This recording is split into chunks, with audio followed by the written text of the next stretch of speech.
Well, joining us now on this CNBC TV 18 special is the Economic Affairs Secretary, Mr. Subhash Chandra Garg, on the day that the government has announced a 70,000 crore rupee reduction in its borrowing plan, which will certainly calm nerves when it comes to the bond markets. Mr. Garg, appreciate you joining us here on CNBC TV 18. Sir, the assumption in the market was that the government would have stuck to its borrowing calendar for the second half.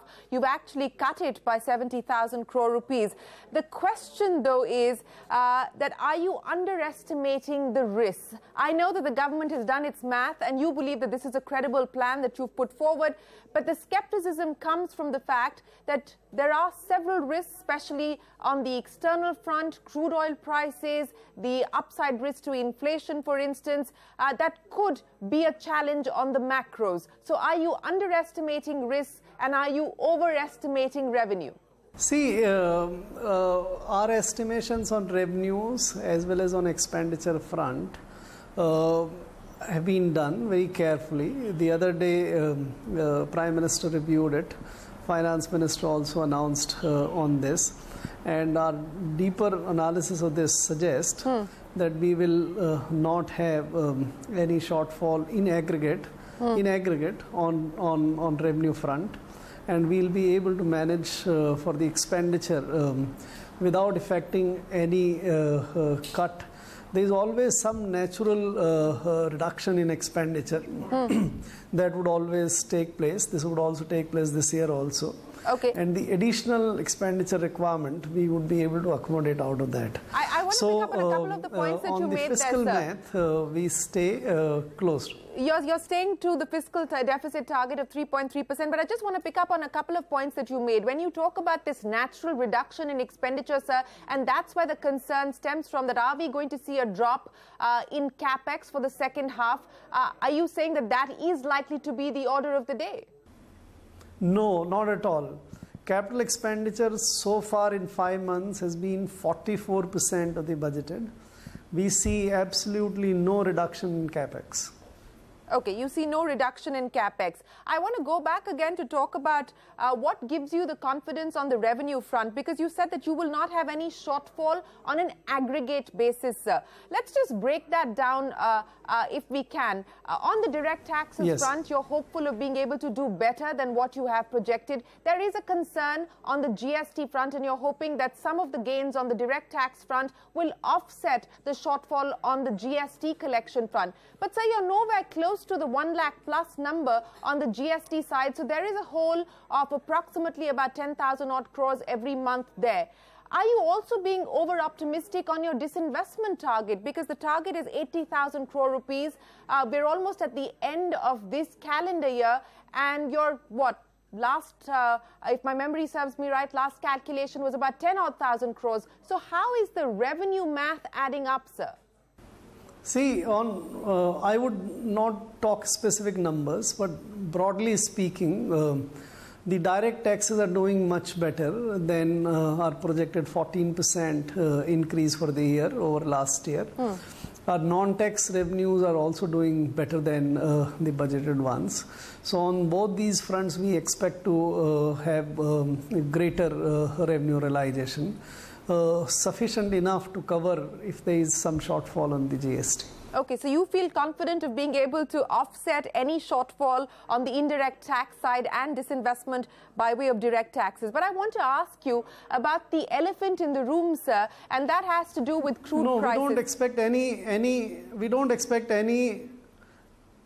Go ahead. We don't expect any shortfall on the disinvestment either. You don't expect any shortfall. In fact, the finance minister said that you expect... No, what I'm saying that we don't expect any in the disinvestment. Right, right. I want to talk about crude prices, sir. On disinvestment, no shortfall. Crude prices continue to be a cause for concern, hovering around the $80 per barrel mark. I suggest we... the reason I'm asking you that, sir, because it fits in with the borrowing calendar perspective. I know, sir, but I'm trying to ask you that because if the government were to be forced to act on bringing down excise, which so far you haven't, but if this trend and trajectory continues for crude, the government may at some point be forced to act. Do you then have the room to be able to stick with the math that you've just spelt out?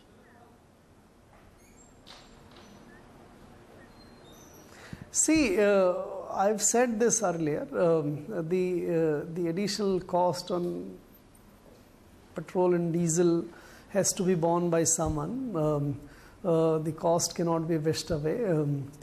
Today it's being passed on. Tomorrow, if we were to pick up some part of it to socialize it on all, there will have to be some measures taken to either increase the revenues or in that event do something on the expenditure side. But that is not what we envisage today.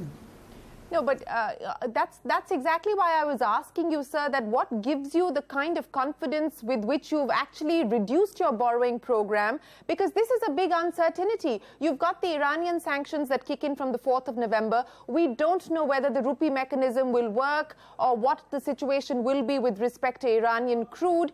You talked about some measures will have to be taken on the revenue side as well as expenditure side. What does that mean, sir?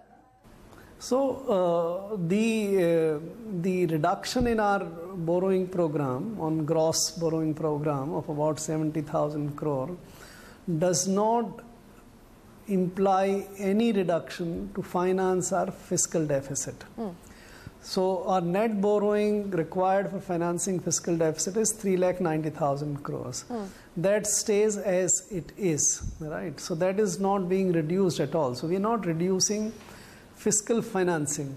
We had two other elements here which we use to finance our fiscal deficit. One is the accretion in the National Small Savings Fund. Yes. And the other we have this buyback program. Yes. So what we have done is that we have re-evaluated the buyback program, which was budgeted of about 72,000 crore. We don't think we need to do that much of the buyback this year. It's not required. We have done our calculations again for the trajectory of redemptions coming up in next 3 to 4 years. There is a hump only in the year 2021-22, not now, in next 2 to 3 years, and therefore we will manage with much lesser buyback. Second, we expect additional accretion in the small savings, which we can use to fund the fiscal program. And therefore, taken together, we are confident that without affecting the financing of the fiscal deficit, yes, this reduction can be done, and which will be very useful, because overall it reduces the draft on the savings in the market, and therefore it has positive effect on the market and the savings deployment, but it has no negative impact on financing our fiscal deficit. You know, since you talked about this positive impact, sir, how concerned have you been by what we've seen happen as far as the bond markets are concerned, specifically with the yields? And has there been a conscious effort on the part of the government to, in fact, go in for this reduction as far as the borrowing program is concerned, to try and signal to the market? See, there are several elements which play their part in the bond yields. And when the bond yields crossed 8%, we were definitely concerned. And we have said this, that these bond yields are not justified by fundamentals and all. And therefore, let us do whatever we can to positively influence them, and also work with the other elements to see that those are taken care of as well. So there are several factors, but this is quite a significant and important one. So we hope that this will have its own positive contribution to make in bringing or influencing the bond yields in the right direction. Okay, that's an unequivocal statement coming in from you, that at 8% odd in terms of yields, the government was uncomfortable, and this is a way of signaling to the market to try and shore up sentiment and calm the markets down. But let me go back again to the oil question, sir. And I go back again to the question because the possibility now of the government stepping in with some measures to try and reduce the burden on the consumer consumer by way of an excise duty cut, which so far hasn't happened. You talked about some measures. What kind of measures can we expect now, and what kind of headroom do you have? No, I don't think I would say anything on the oil issue today.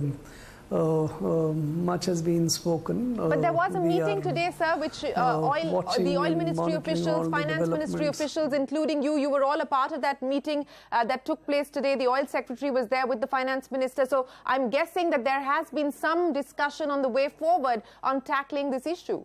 No, that was for a different purpose. We are evaluating possibility of oil companies accessing foreign borrowings on more longer term basis. Okay. To improve on the capital flows.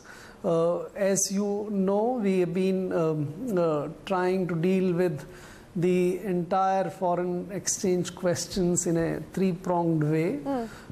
We are dealing with the current account by taking these measures on non-essential imports, as well as to promote exports, etc. So that is one. The second one is to shore up the capital inflows. Several measures were announced earlier on ECBs. This was also part of that process to improve flows on capital account. Okay. And third, obviously, is which is not the occasion now, that if something is to be done to take care of the reserves position, but that's not needed at this moment. So this was as part of that effort, nothing to do with the oil prices.